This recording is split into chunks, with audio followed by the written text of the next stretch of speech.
Mesdames et messieurs, comme cela vous a été présenté par mon ami Alpha Diatta, très bien présenté d'ailleurs, nous travaillons actuellement avec la Commission Jeunes sur plusieurs projets qui font aujourd'hui défaut à la Seine et qui pourront, avec le temps, nous l'espérons, redonner une identité à la jeunesse sénoise.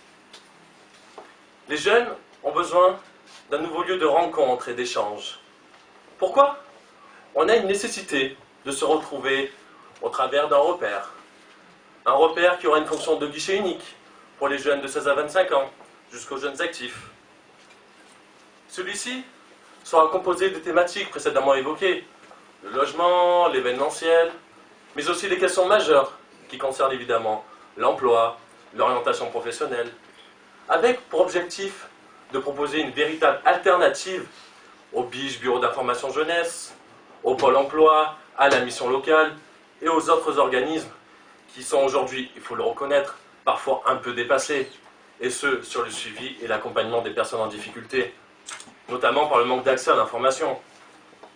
Pour y parvenir, il faut mettre en place des choses simples, mais tellement évidentes. Des rencontres régulières avec des chefs d'entreprise de la région, pour créer un vrai contact professionnel, pour qu'ils puissent nous apporter leur expérience, leurs conseils. Il faut également assurer un suivi permanent des dossiers par nos éducateurs. En clair, ne plus faire attendre un jeune plusieurs semaines, ne serait-ce que pour un rendez-vous. Le conseil est un emploi à plein temps.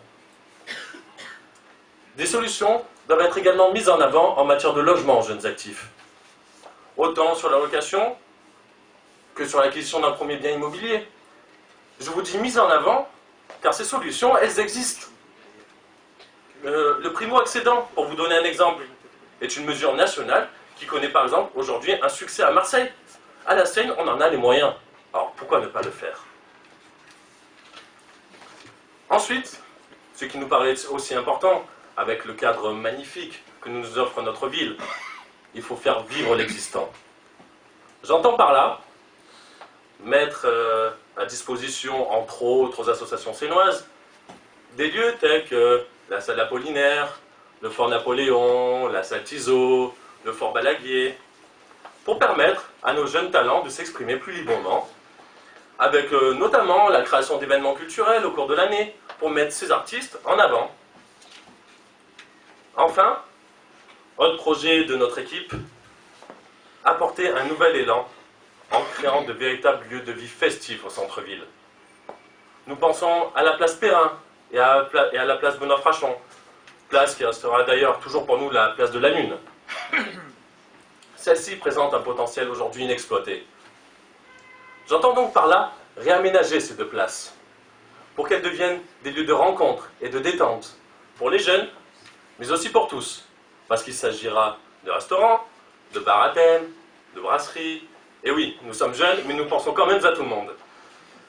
Ouais. Merci. Je vous rassure. Faisons un rêve, mesdames et messieurs.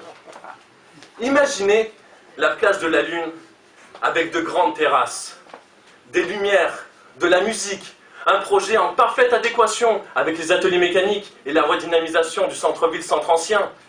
Et ce rêve, nous tous, jeunes Sénois, nous en avons conscience. C'est avec Jean-Pierre que nous pouvons le réaliser. C'est pour ça que nous travaillons au quotidien avec toi. Merci. Bravo. En conclusion, je vous dirais que quand nous pensons projet, sachez que nous ne pensons pas que structure. Nous ne pensons pas simplement bâtisse. Nous pensons avant tout à une nouvelle philosophie de vie pour les jeunes Sénois à travers tous nos projets. Un jeune qui est fier d'être Sénois, un jeune qui se sent bien dans sa ville. C'est l'avenir.